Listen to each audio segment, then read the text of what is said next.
Hi everyone, welcome to Colette's Thermo Kitchen. My name is Colette Matriga, a Thermomix consultant here in Australia, and I am going to talk to you today about sugar. Now, this is a wonderful thing that you can do in your Thermomix, and it's something that's convenient, easy, quick, and it will definitely save you some money and space in your pantry. So what we're going to do is we're going to start off today with shop bought granulated white sugar, and we're going to move along and we're going to pop this and make it into a caster sugar, so great for all your baking needs, and then we're going to mill it even further and make some icing sugar. So it's a great thing. So first of all, we've got here the caster sugar. Now this is the granulated sugar. Now you can either use the white granulated sugar or the raw sugar. Either is fine. Raw sugar is a little bit less refined, and it does have a little few more trace elements in it in terms of minerals, which are good for you, but they are very, very small. The grains are bigger than the granulated, so you're going to get a crunchier texture. But for me, I just keep the good old granulated sugar because I often make buttercreams and all sorts of things like that where I don't want that very small caramel undertone that a raw sugar can give you, because it has a little bit of molasses in it. I just like the nice bright white colour as well. So for me, raw sugar, I buy the big packets. I think a 2 kilogram packet in Woolies is about $5, and I never have to buy icing sugar or caster sugar. So let's progress. Now, so with the caster sugar, what we're going to do, we'll start off here. We are going to get into our Thermomix and we're going to go into manual mode. Now, the first thing I do is when I'm making sugar, I just make what I want.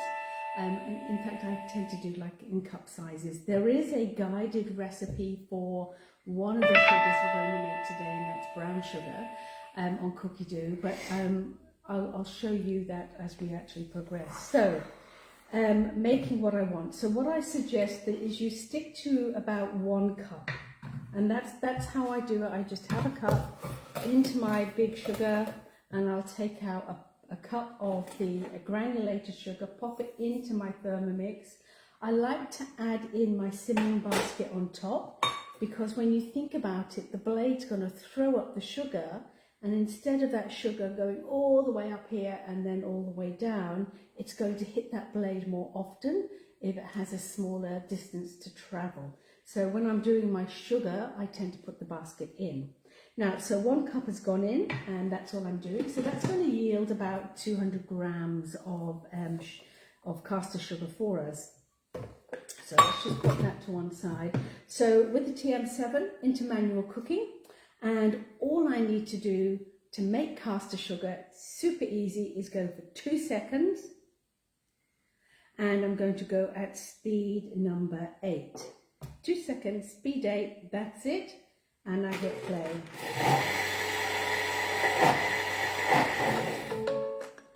All right, so excellent. So there we go. Our caster sugar is now done. And just showing you there. Now you're not going to see a huge amount of difference, but if I pick up shop bought caster sugar, you know, it's a little bit gritty. Which is what you'd expect. It's not super smooth. And I pick up this sugar here. Actually, Andrew, you're a good one to do this. So have a little between your fingers. Okay. Now, and between your fingers, not a lot of difference at all, is there? No. So what you will find is with the caster sugar that you make in the Thermomix, it is not going to have the uniform crystals.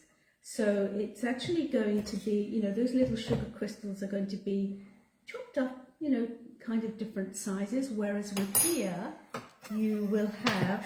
What you going to do? You're going to roll up you're going to roll up a $5 note now. That would be fun, wouldn't it? All right, so let's tip out. Oh no, we're going to keep our caster sugar in there. No, I won't. I'm going to tip that out. Let's start from scratch, Colette. Okay, so that's my beautiful caster sugar, and you've got to get more flavour. It's more aerated. It's just going to be nicer to cook fresh. So I normally will do like 2 cups at a time, but for best results, just do 1 cup at a time and then do a 2nd cup. So 1 cup of granulated sugar, 2 seconds speed 8 is going to give you beautiful caster sugar. Excellent. No questions on that? Pretty straightforward. Now, why did you ask me to try both of them? What was the point of that? So you could tell people that this is shop bought. Yeah. There's no difference, is there? No. No. Oh, then there's not supposed to be a difference? No. Okay, got it. All right, I'll give you the right answer then. All right, so I'm going to pop that to one side. So that's our caster sugar, which passed the Andrew test. All right, now the next sugar that we're going to do is we're now going to move on to icing sugar. Now, icing sugar just takes a little bit longer, as you can imagine. And again, following the same principles, I always work with a cup. So a cup, which is about 200 grams of sugar, is going to go into my Thermomix bowl. And then I'm going to put my basket in, and then I'm going to put the lid on. Now, obviously, we want this going to be a little bit, well, quite a bit finer, more powdery. And all I need to do for the timing in seconds is I'm just going to go for 20 seconds. So 10, 20 seconds. And we're going to go at speed number 10 for this. So nice and powerful. Speed 10. So for icing sugar, your granulated sugar's gone in, 1 cup. And we are going to now mill that 20 seconds at speed 10.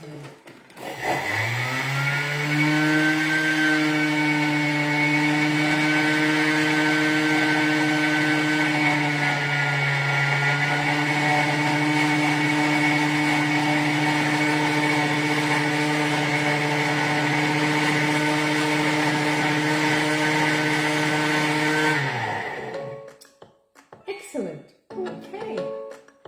So now what we're going to do is we are just going to wait for a couple of seconds just to allow all the dust from the sugar just to settle a little bit. And what we're going to do is scrape down the sides of this and go again. This is going to give us a nice smooth icing sugar. Okay, so there we go. This is where we're at, and it's quite powdery already. Can you see how powdery it is? Yeah. All right, so just scraping down the sides of the bowl. So remember, when you're scraping, we've got this flat surface. That's what you're scraping down on.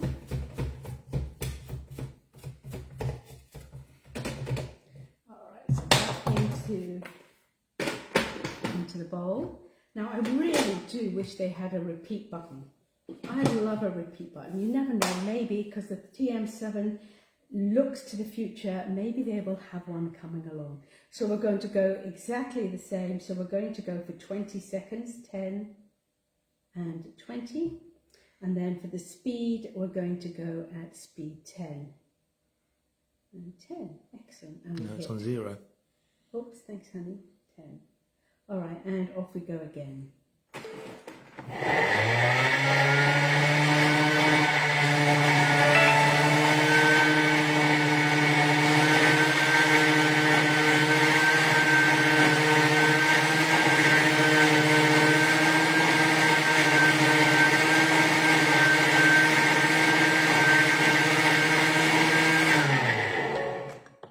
Perfection. And again, we're just going to wait for a few seconds for that sugar dust just to settle a little bit.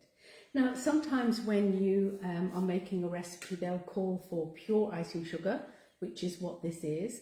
Other times they might want you to use an icing sugar mixture, and the mixture basically has the addition of corn flour in it. Now, the corn flour is added in generally as an anti-caking agent, so it stops it all going hard and clumping together. So if you've ever bought the pure icing sugar at the supermarket, it's like a hard block, whereas if you buy the icing sugar mixture, it's much softer. and it's only because of the corn flour. And if you want to add corn flour in there, the ratio is basically 1 teaspoon of corn flour to your cup of sugar. But if you're doing these small quantities, you won't need to do that. And in fact, especially with icing sugar, if you get into the habit of milling it before you use it, you're going to get a beautiful result. It's much airier and lighter, and it's really lovely to work with. So here we go. This is our finished icing sugar now. And it does look very, very beautiful. How can sugar look beautiful? It's like Christmas snow. And again, I'm just going to pop that into here. It is very powdery and lovely. So you can go ahead and use this in whatever you want to for your cooking, whenever icing sugar is called for. And this is less than half the price of actually buying it in the shop. And it's the same with the cardboard sugar, significantly lower. All right, let's get rid of this little bit of sugar. So, and you just have a little squeezy between your fingers.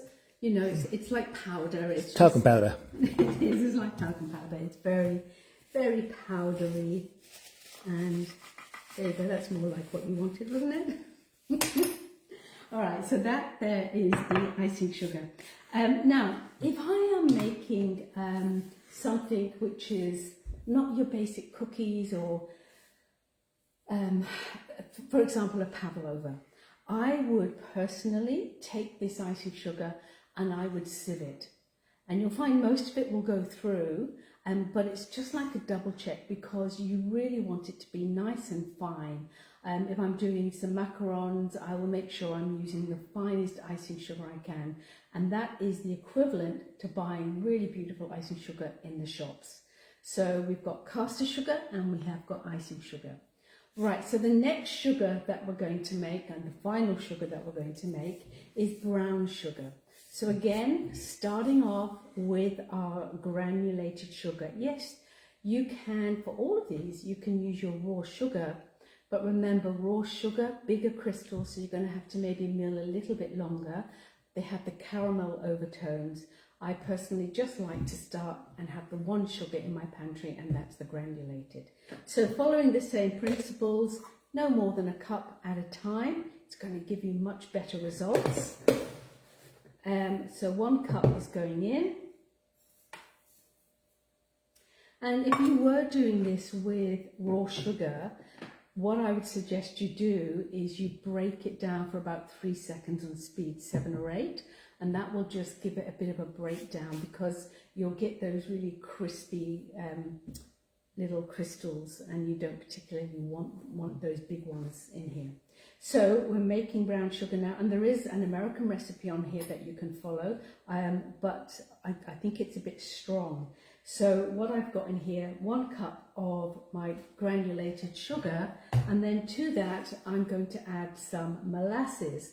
Now I want a light brown sugar, so I'm just going to add a tablespoon of this into here.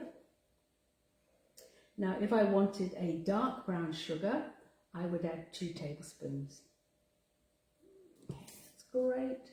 So just pouring that 1 tablespoon in. Okay,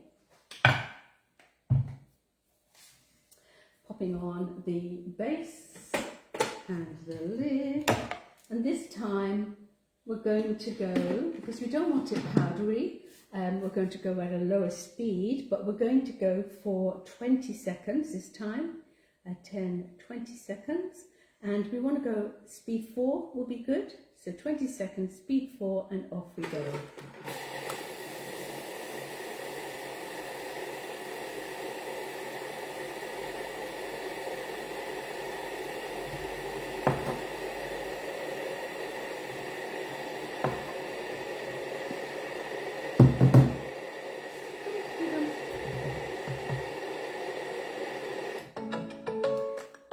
So when I'm starting a recipe that needs caster sugar or icing sugar, the first step for me is just to make the whatever that sugar is from the granulated, and then I don't even bother to clean the bowl out. I just tip out the sugar and then I continue with the cake or whatever it is that I'm baking.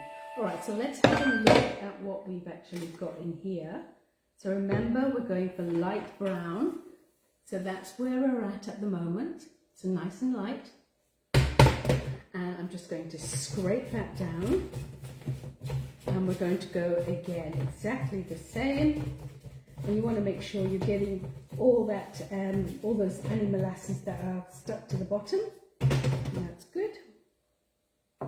Back on we go. In with our simmering basket, on with our lid.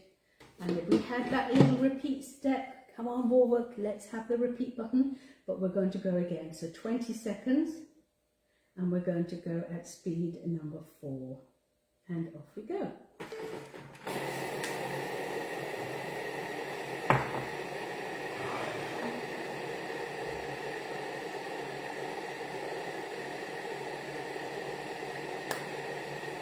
No questions, Andrew? Anybody on today? Sure, it's a few people here, yeah. Excellent. Hi everyone. Hope you had a great weekend. Alright, so there we go. We're actually enjoying watching the Game of Thrones again, aren't we, Andrew? Yes, we are, Kate. That's very good, very addictive, beautiful. So now I have a lovely brown sugar. So I'm just going to take that out, and that's great for me to start using in my sticky date puddings or anything else where I need that. And it has the same texture, and it's just lovely. So Andrew, if I wanted to make dark brown sugar, how would I do that? Well, you just told everyone. I'm just testing you. 2 tablespoons of molasses will actually go into here. So it's nice and soft, and basically that's our brown sugar. Oh, lovely jubbly. All right. So how good is that? You know, your Thermomix can make all those lovely sugars at a fraction of the cost. So from your basic granulated sugar, which is the cheapest to buy in the shops, you buy it in bulk, that's the one you want of. Pop it into a nice container, have your 1 cup measurement by your side, and then in your little Thermomix notebook, just write down the times for your caster sugar, icing sugar, brown sugar. Now I will put up a little image with those speeds and times so that you can go ahead and make this the next time you need any of those sugars in the kitchen. So that's it for now. Remember, if you want any information on the TM7, head to my blog, thermikitchen.com.au. My name is Colette Matriga, and I would so appreciate you hitting that share button. It means the world to me, and it's a way of you saying, hey Colette, thanks for doing that. So I'd be so grateful. So head to my blog, thermikitchen.com, if you need any information on the TM7. And if you want to get one, just reach out. I would love for you to join my inner community. Have a beautiful evening, and I will see you again real soon. Bye for now. Say goodbye, Andrew. Goodbye, Andrew.